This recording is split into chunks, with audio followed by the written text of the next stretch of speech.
제가 예전에 대학생들을 이제 섬길 때에 대학생들이 인솔라에서 인도네시아 단기 선교 여행을 떠난 적이 있습니다. 그런데 그곳에서 제가 일생일대에 정말 지울 수 없는 큰 추억을 하나 만들어 가지고 왔습니다. 저희 단기 선교 팀이 14일간의 일정을 마치고 마지막 날 하루를 좀 쉬는 시간을 가졌습니다. 휴식을 취하고 이제 인도네시아 수도인 자카르타로 이동하여서 한국으로 돌아오게 되어 있었습니다. 근데 마지막 날 저희가 쉬고 있는데 그 쉬고 있는 날 밤에 약 4에서 500km 정도 떨어져 있는 곳에서 화산이 폭발을 했습니다. 근데 저는 거기에서 화산 폭발, 이 자연재해가 얼마나 무서운지 몸소 체험하게 됐습니다. 아침에 리조트에서 일어나 보니까 온 세상이 화산재로 덮여져 있는 겁니다. 그리고 하늘에서는 화산재가 막 이렇게 내리고 있는 거예요. 선교사님이 아침에 새벽에 다급하게 전화를 주셨는데 밖에 나가지 말라는 거예요. 지금 화산재가 내리고 있으니까 호흡기에도 좋지 않고 하니까 그냥 숙소 내에 머물러 있어라 라는 그런 지시를 내렸습니다. 제가 이제 떠나야 하는데 화산재가 내리고 있고 화산재가 덮여있는 세상을 보면서 어떻게 해야 될지 처음 겪는 그런 상황이기 때문에 어떻게 해야 될지 몰랐습니다. 그런데 일단은 그 지역을 빠르게 빠져나와야 한다라는 생각이 들어서 저희가 대절해 놨던 그 차를 타고 공항으로 이동을 했습니다. 우리는 자카르타로 가야 했기 때문에 그렇습니다. 근데 공항에 도착해 보니까 모든 항공기가 결항이 돼서 뜰 수가 없는 겁니다. 이 화산이 폭발하니까 비행기가 다 스탑이 되더라고요. 그래서 자카르타 수도까지 갈 수가 없게 되었습니다. 근데 문제는 뭐냐면 자카르타 그 수도로 가야 하는데 가서 한국행 비행기를 타야 하는데 이게 다 예약이 되어져 있는데 이 가지 못하면 한국도 못 돌아가는 그런 상황이 벌어진 것입니다. 저희는 그 공항에 도착해서 뜨지 않는 비행기의 그 공항 앞에서 오도 가지도 못한 채 하나님 앞에 기도해야만 하는 그런 상황이었습니다. 그래서 하나님 앞에 기도를 하고요. 이 사태를 하나하나 이제 수습해 나가야 되는 그런 상황 가운데 있었습니다. 그래서 저희가 자카르타 공항에 전화를 해서 화산 폭발로 인해서 우리가 예약된 시간 내에 그 공항에 도착하지 못하니까 비행기 스케줄을 좀 변경해 달라라고 조정 요청을 하고, 그리고 이제 자카르타로 가야 되는데 비행기도 안 뜨고 하니까 어떡합니까? 그래서 근처에 수소문을 해가지고 버스 한 대를 섭외를 해가지고 육로로 이동하기로 결정을 했습니다. 근데 육로로 가려면 11시간을 차로 움직여야 되는 그런 곳이었습니다. 근데 문제는 자카르타로 이동을 해도 도착해서 숙소가 없는 상황이었어요. 왜냐하면 화산 폭발하니까 비행기가 뜨지 않아서 결항되면서 그 공항에 쏟아져 나온 모든 사람들이 시내 호텔로 다 들어가 있는 상황이었기 때문에 예약이 다 끝났습니다. 그래서 갈 수가 없는, 가도 머물 곳이 없는 그런 상황이었습니다. 자카르타를 향하여 버스를 타고 이동은 하고 있지만 막상 어디로 가야 할지 목적지와 숙소가 없는 상태로 이동하는 아주 난감한 그런 상황 가운데 있었습니다. 이 자연재해가 이렇게 무서운 거구나, 그런 생각을 했습니다. 우리나라에서 좀처럼 경험해 볼 수 없는 그런 지진, 화산 폭발 이런 것인데, 화산 폭발과 지진이 일어나면 정말 인간이 손 쓸 수 없을 정도로 무서운 재앙이 일어나는구나 라는 그런 생각을 했습니다. 저는 이동하던 그날 밤을 잊을 수가 없습니다. 화산이 폭발한 후에 엄청난 폭우가 내렸습니다. 그래서 버스를 타고 고속도로를 향하여 고속도로를 달리고 있는데 고속도로 위에 물이 꽉 차가지고 그 버스 바퀴 위까지 물이 찬 상태로 고속도로를 달리는 아찔한 상황 속에 있었습니다. 팀을 책임진 저 10명의 대학생들을 데리고 그 선교 여행을 왔고 책임져야 되는 인솔자로서 이 대책 없이 무작정 가야 하는 그 마음이 심히 무거웠습니다.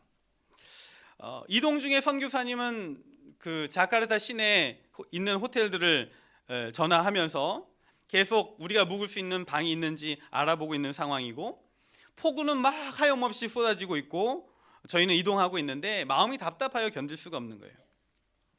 여러분, 그런데 어쩜 이럴 수가 있죠? 함께 간 대학생들은요, 차 안에서 코를 골고 자고 있는 거예요. 나는 이렇게 너무 힘들고 고통스럽고 어찌할 바 몰라서 그렇게 막 노심초사하며 그렇게 있는데, 함께 선교 여행 떠났던 녀석들은 세상 모르고 차 안에서 쿨쿨 코를 골면서 그렇게 세상 모르고 잠이 들어 있는 것입니다. 그 아이들을 보면서 참 이게 화도 났지만 얼마나 피곤하면 또 이렇게 잠들어 있을까라는 그런 생각을 했습니다. 여러분, 만약에 여러분들이 정말 시급하고 초를 다투는 급박한 상황 가운데 놓여져 있고, 또 안절부절 못하는 인생의 폭풍 상황 가운데 놓여져 있는데, 주변에 믿을 만한 사람이 옆에서 쿨쿨 자고 있다고 하면, 여러분의 남편이 또 여러분들의 아내가, 정말 믿을 만한 여러분의 자녀가 옆에서 쿨쿨 잠만 자고 있다라면 마음이 어떠시겠습니까? 정말 화가 머리 끝까지 솟구치지 않겠습니까? 근데 오늘 성경의 본문에 보면 이 예수님의 제자들이 아주 위기의 순간을 맞게 되었는데, 이 위기의 순간에 이 자리에 잠을 자고 있는 사람이 있었습니다. 누굽니까? 다른 사람도 아니고 예수님이 지금 잠자고 계시는 거예요. 여러분, 가룟 유다가 만약 예수님을 팔았던 가룟 유다가 잠자고 있으면 여러분 좀 이해하시겠죠? 그런데 가룟 유다도 아니고 정말 변방에 있는 마지막 번째 그런 제자도 아니고 예수님께서 지금 옆에서 주무시고 계시는 거예요. 22절 23절 한번 보십시오. 한번 읽어보겠습니다. 22절 23절입니다. 시작. 하루는 제자들과 함께 배에 오르사 그들에게 이르시되 호수 저편으로 건너가자 하시매, 이에 떠나 행선할 때에 예수께서 잠이 드셨더니 마침 광풍이 호수로 내리침에 배에 물이 가득하게 되어 위태한지라. 오늘 본문에 보니까 정말 위태한 상황이에요. 지금 위태한 그 순간에 지금 예수님이 잠들어 계십니다. 주님과 제자들이 조그만 배를 타고 갈릴리 바다를 건너고 있었습니다.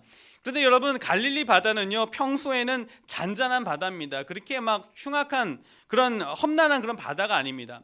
사실 이 갈릴리 바다는 바다가 아니라 호수기 때문에 주변에 산으로 둘려져 있는 그런 큰 호수에 불과합니다. 그리고 평소에는 별로 이렇게 크게 요동치지 않는 그런 잔잔한 그냥 호수에 불과합니다. 그런데 아주 가끔 이상 기류로 폭풍이 일어날 때가 있는 거예요. 그 옆에 아주 높은 헐몬산이라는 것이 있습니다. 그 만년설로 덮여져 있는 헐몬산인데, 그 헐몬산의 계곡에서 회오리 바람처럼 급하게 바람이 밀려 내려오는 경우가 있는데, 그럴 경우는 그 갈릴리 바다에 큰 폭풍이 일어나는 거예요.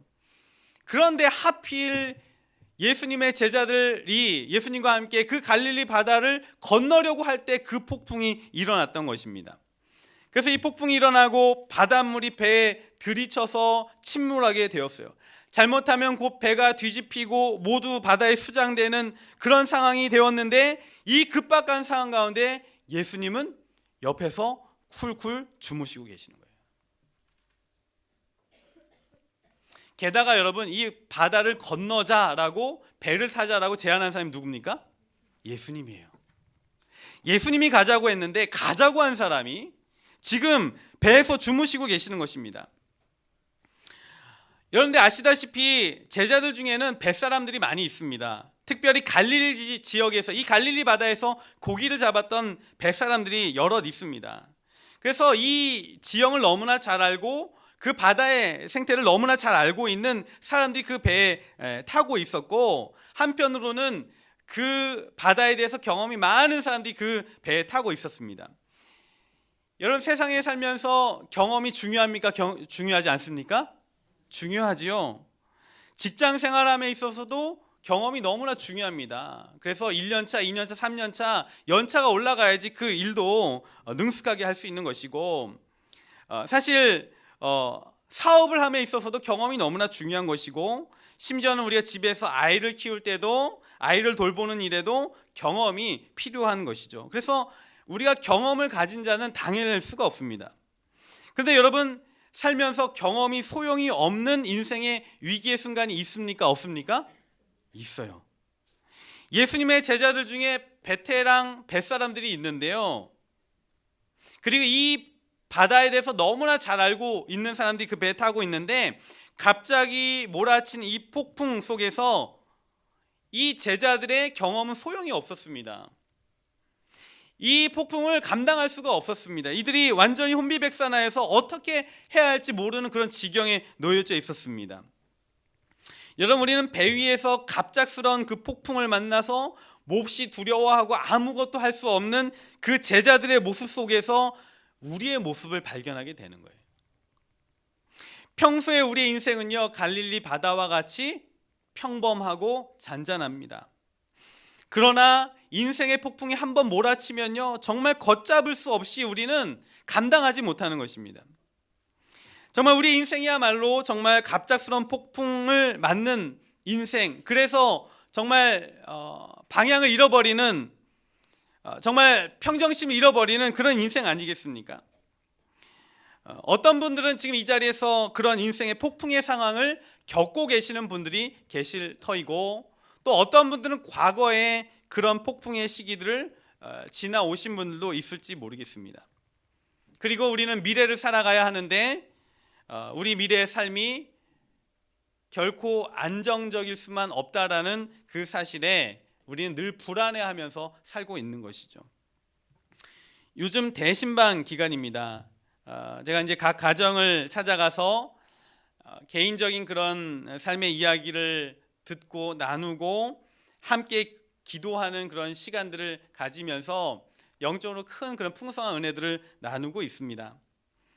그런데 제가 가서 성도님들의 삶의 이야기를 들어보면 정말 인생의 많은 풍랑들을 맞고 계시는 것 같습니다. 깨지고 붕괴된 그런 부부의 관계, 인간관계, 그리고 갑작스럽게 찾아온 질병으로 인하여 고통받고 있는 우리의 교우들.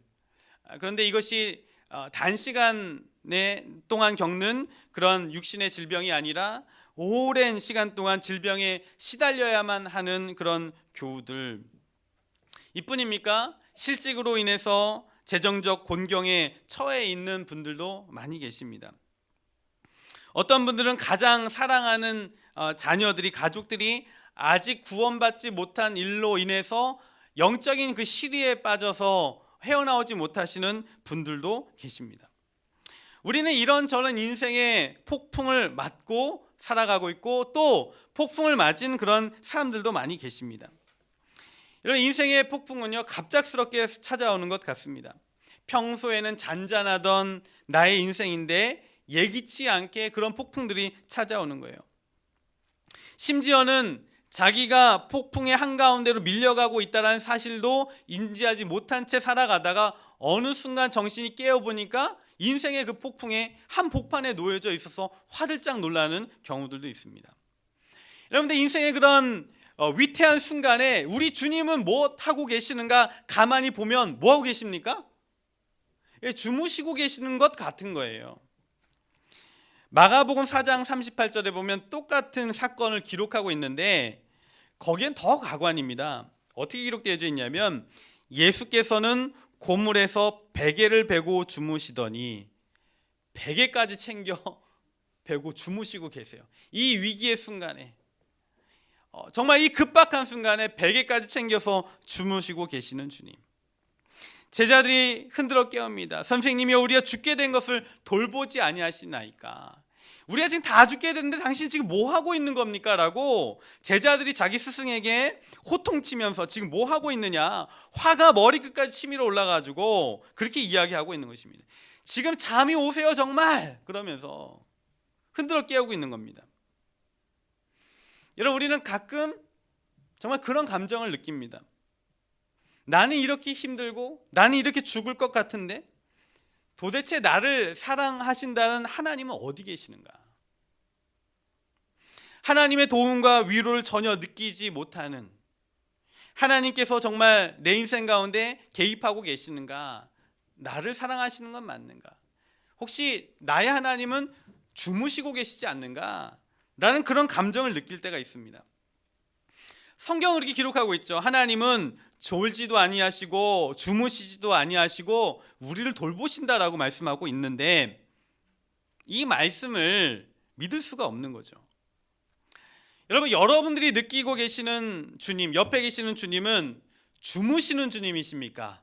아니면 졸지도 않으시고 주무시지도 않으시고 여러분을 돌봐주시는 주님이십니까?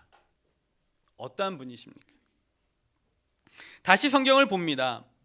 물이 들이치고 배가 뒤집힐 것 같으니까 제자들이 예수님을 찾습니다. 원망이 좀 담겨져 있긴 하지만 24절 한번 보시겠습니까? 24절 한번 읽어보겠습니다. 시작. 제자들이 나와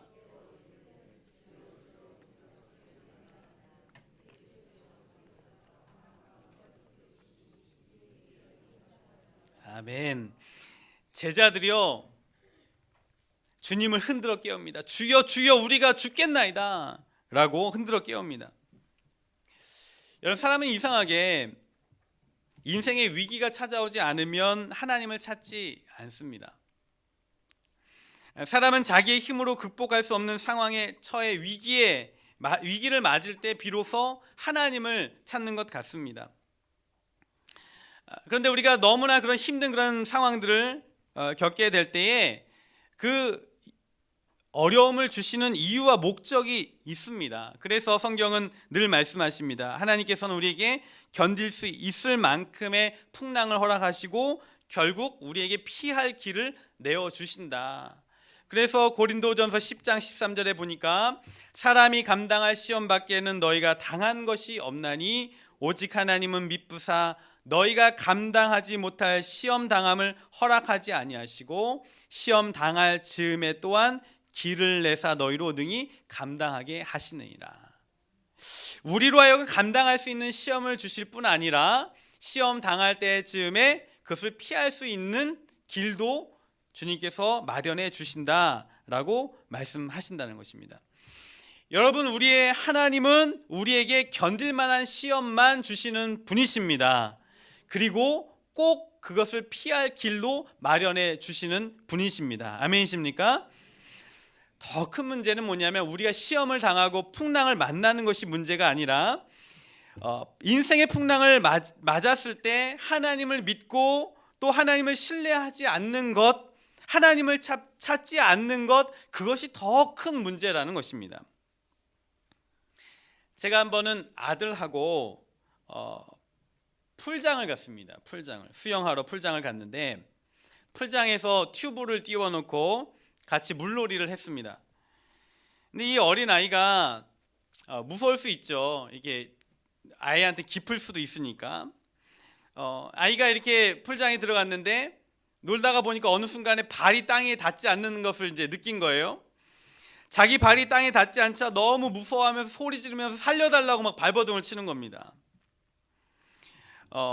풀장에서 아빠가 지금 이 튜브를 붙잡고 있고 같이 있음에도 불구하고 자기 발이 땅에 닿지 않으니까 두려움이 몰려와서는 소리 지르면서 울면서 살려달라고 그러는 거예요. 그냥 아빠에게 몸을 맡기고 튜브를 타고 그냥 유유히 물놀이를 즐기면 되는데 내 발이 닿지 않는다고 하여서 막 우는 거예요. 살려달라고. 아빠 옆에 두고 살려달라고 막 우는 거예요. 이 아이가요, 아빠를 누리지 못하고 있는 것이죠. 옆에 있음에도 불구하고 누리지 못하고 있는 것이죠.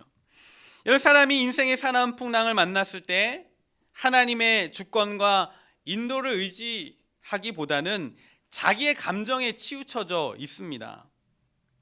하나님께서 자기를 풍랑 속으로 끌고 가셨다는 것이죠. 이 아이의 원망이 뭐냐면 왜 발도 닿지 않는 풀장 깊은 곳으로 아빠가 데려가냐는 거예요. 아빠를 막 원망하고 우는 거예요. 하나님께서 왜 나를 인생의 풍랑 속으로 들어가도록 방치하고 내팽개치셨느냐라고 생각하면서 하나님을 원망하고 화를 내는 겁니다. 아이가 그냥 풀장에서 아빠를 믿으면 되는데 자기 감정에 빠져서 왜 깊은 데로 데려가느냐라고 하면서 소리를 치며 울고 있는 것이죠. 여러분, 우리 인생의 사나운 풍랑을 맞게 되는 데는 이유와 목적이 있습니다. 하나는요, 하나님을 더욱 굳게 믿고 의지하게 하시기 위함이고, 또 하나는 하나님의 경이로운 능력을 직접 체험하게 하시기 위한 것입니다. 그래서 여러분, 인생의 풍랑이 찾아올 수 있습니다. 그러나 인생의 풍랑이 찾아오면 첫 번째 우리가 해야 할 것은 뭐냐면 하나님을 더욱 믿고 의지해야만 한다. 그러기 위해서 우리는 기도해야만 한다라는 것입니다. 오늘 성경에 보니까 제자들이 예수님을 막 흔들어 깨웁니다. 주여 주여 우리가 죽겠나이다 라고 흔들어 깨웁니다. 이게 뭡니까? 바로 기도예요. 하나님 살려주세요. 도와주셔야만 합니다. 우리는 왜 옆에 계신 주님 앞에 기도하지 않는 것일까요? 그것은요, 우리가 주님이 누구신지 제대로 모르고 또 주님을 신뢰하지 못하기 때문에, 자기의 감정에 치우쳐서 주님을 신뢰하지 못하기 때문에 그런 것입니다. 아이가 튜브에 매달려 두려워 우는 이유는 지금 아빠가 그 튜브를 꼭 잡고 있다는 사실을 모르는 거예요. 그리고 아빠가 충분히 자기를 보호해 줄 수 있는 사람이라는 사실을 알지 못하기 때문에 두려워하면서 살려달라고 소리치는 것입니다. 그 풀장 여기저기를 보면 아빠의 도움을 받아서 그 풀장에서 튜브 위에서 유유히 물놀이를 즐기고 있는 아이들이 수두룩합니다. 그런데 그 아이들과 똑같이 아빠에게 자기 몸을 맡기지 못하고 지금 두려워 울고 떠는 것, 그것은 아빠가 누구인지, 자기 인생을 붙잡고 있다는 사실, 그리고 자기를 보호해 줄 만한 사람이라는 사실을 깨닫지 못했기 때문에 그렇게 두려워하는 것이죠. 여러분, 여러분의 인생에 여러분들의 아버지이신 하나님이 여러분들을 보호하시는 분이시라는 사실을 믿고 신뢰하시기를 바랍니다. 지금 내 옆에 계신 주님이 내 인생의 풍랑을 잠재우시고 해결해 주실 분이라는 사실을 믿으시기를 바랍니다. 하나님을 믿고 의지하면, 그리고 구하면 하나님이 여러분들의 인생을 구원하여 주신다. 이것이 바로 성경이 우리에게 말씀하여 주시는 진리인 것입니다. 제자들이 주여 주여 우리가 죽겠나이다 라고 말하자 그 이후에 어떤 일이 일어났는가? 24절에 보니까 예수께서 잠을 깨사 바람과 물결을 뭐합니까?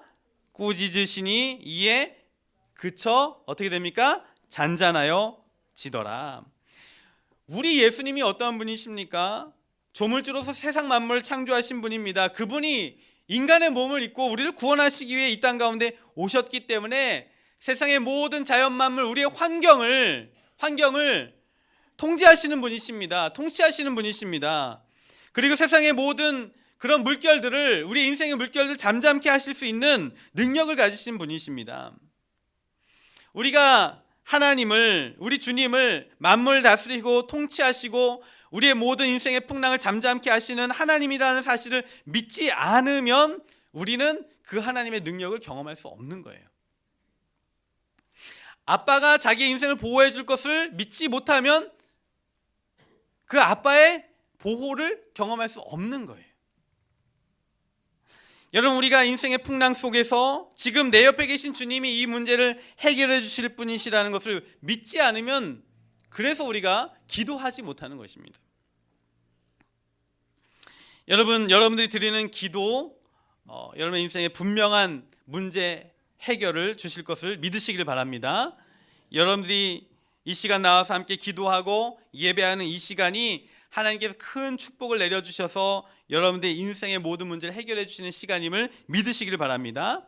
목회자가 여러분을 위하여 또 기도하고 또 가정에 가서 직접 기도해드리고 하는 그 순간, 예배하는 그 순간이 정말 복된 시간임을 믿으시기를 바랍니다. 너는 내게 부르시라 내가 내게 응답하겠고, 주님 말씀하셨습니다. 주님은 우리의 기도를 분명하게 들어주십니다. 25절에 말씀하십니다. 제자들에게 이르시되 너희 믿음이 어디에 있느냐? 예수님은 제자들에게 너희가 어찌하여 이 풍랑을 대처하지 못하느냐라고 말씀하지 않으셨어요. 너희가 베테랑 뱃사람들 아니냐? 이 지역을 너무나 잘 알고 있는 자들 아니냐? 이 갈릴리 바다를 잘 알고 있는 자들 아니냐라고 하지 아니하셨고요. 너희 믿음이 어디에 있느냐? 왜 나를 믿지 아니하였느냐? 그렇게 말씀하시는 것입니다. 우리의 상황이 어려울 때, 풍랑이 일어날 때, 우리가 꼭 죽을 것 같은 그런 어려움을 겪을 때 주님을 전적으로 믿고 의지해야만 합니다. 주님이 우리의 보호자 되시기 때문에 그런 것입니다. 그것을 믿는 저와 여러분 되기를 간절히 소망합니다.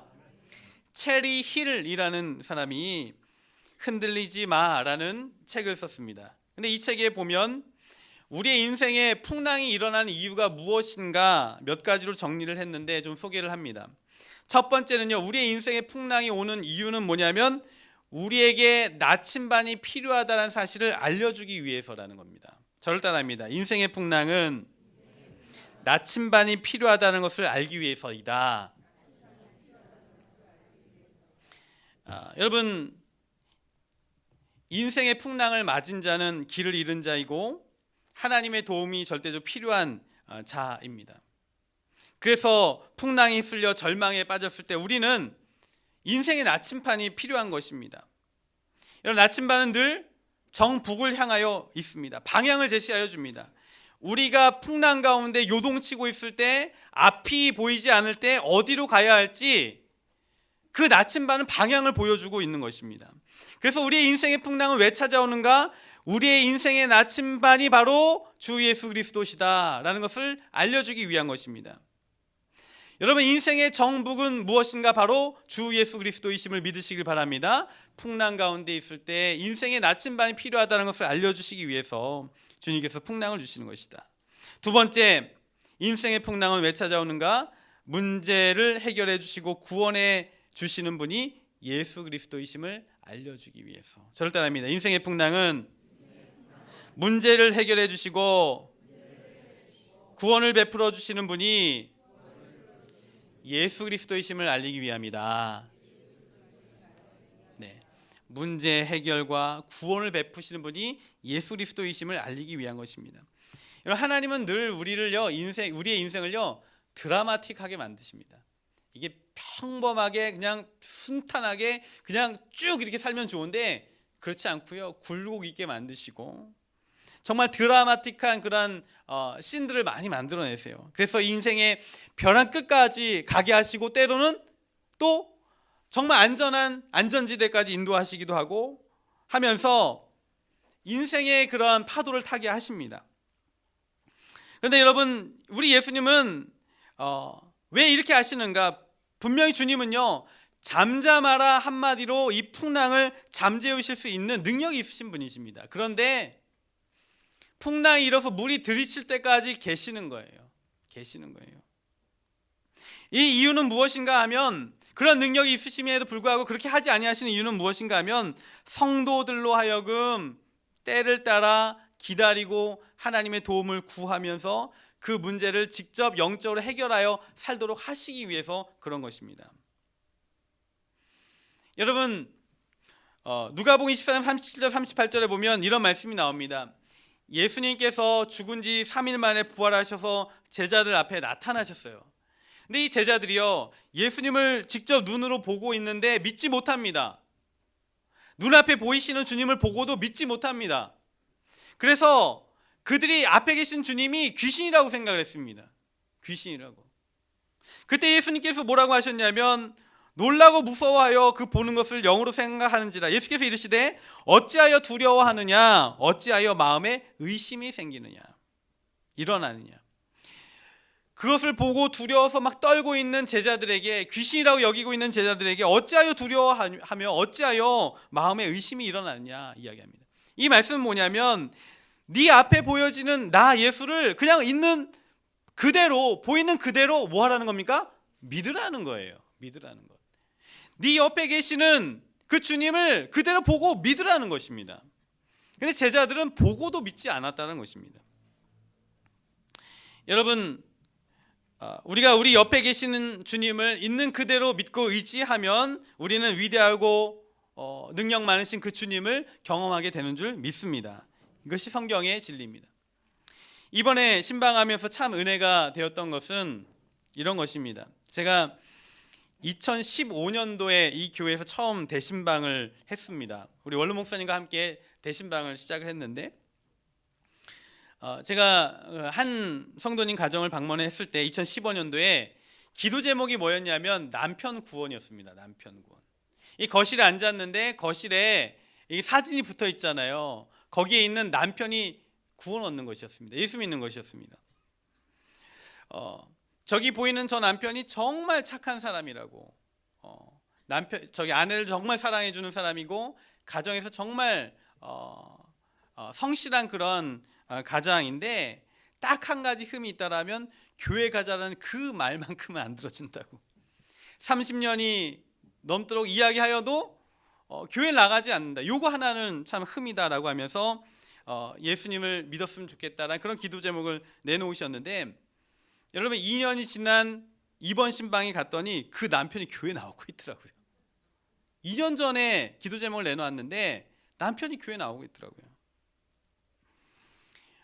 2년이나 시간이 짧으면 짧다라고 말할 수 있는데 우리는 그때 예상하지 못했습니다. 2년 안에 그 남편이 주님 앞에 돌아올 거라는 것은 우리 믿지 못했고 또 예상하지 못하였습니다. 그런데 하나님 앞에 기도하였더니, 의지하였더니 하나님의 때에 그 기도를 응답하여 주시더라는 것입니다. 어떤 성도님은 사업하는 일에 있어서 새로운 전환점을 맞지 아니하면 참 힘든 그런 상황 가운데 있었고 사업 때문에 소가리를 많이 하셨습니다. 그럼에도 불구하고 신앙 안에서 굳게 서려고 애쓰는 그런 모습이 제 눈에도 보일 정도로 열심히 하셨습니다. 그런 모습을 주님께서도 기뻐하셨겠죠. 그런데 이번 신방에 보니까 그 문제들이 하나하나 주님께서 풀어주시는 그런 은혜들을 보게 되는 것이죠. 여러분들 옆에 계시는 주님을 의지하시기를 바랍니다. 옆에 계시는 주님께 기도하시기를 바랍니다. 주님이 여러분들 인생을 도와주시는 줄 믿습니다. 말씀을 맺겠습니다. 여러분, 우리 주님은 인생의 풍랑을 잠잠케 하시는 분이십니다. 여러분, 우리의 인생이라는 그 배에 함께 타고 계시는 분이 누구신지 기억하셔야 됩니다. 인생이라는 배에 함께 타고 계시는 분이 누구십니까? 바로 예수님이십니다.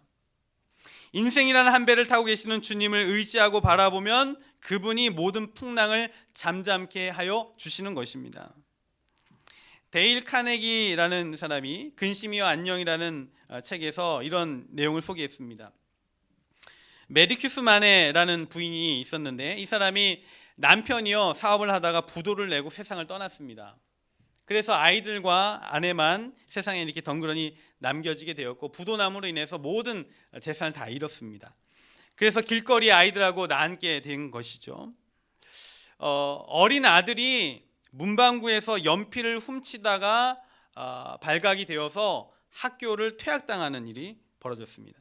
그래서 이 어머니가 마음이 무너져서 다시는 살고 싶은 마음이 들지 않아서 깨끗하게 죽자, 우리 아이들과 깨끗하게 죽자, 이 지긋지긋한 세상 살기보다 그냥 죽자라는 생각을 한 후에 아이들을 잠재우고 가스불을 켰습니다.